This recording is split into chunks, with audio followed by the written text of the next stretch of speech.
Meaning of indisposition. Indisposition.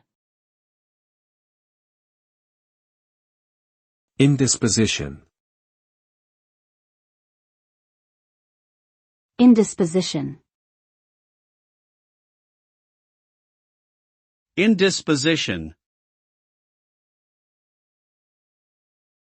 Indisposition refers to a mild illness or discomfort that can prevent someone from carrying out their normal activities.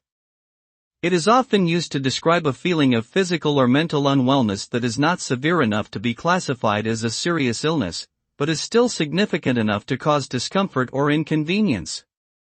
The symptoms of an indisposition can range from fatigue, headache, and digestive issues to anxiety, mood swings, and general malaise. Despite being a relatively minor condition, an indisposition can still have a negative impact on a person's quality of life and ability to function normally.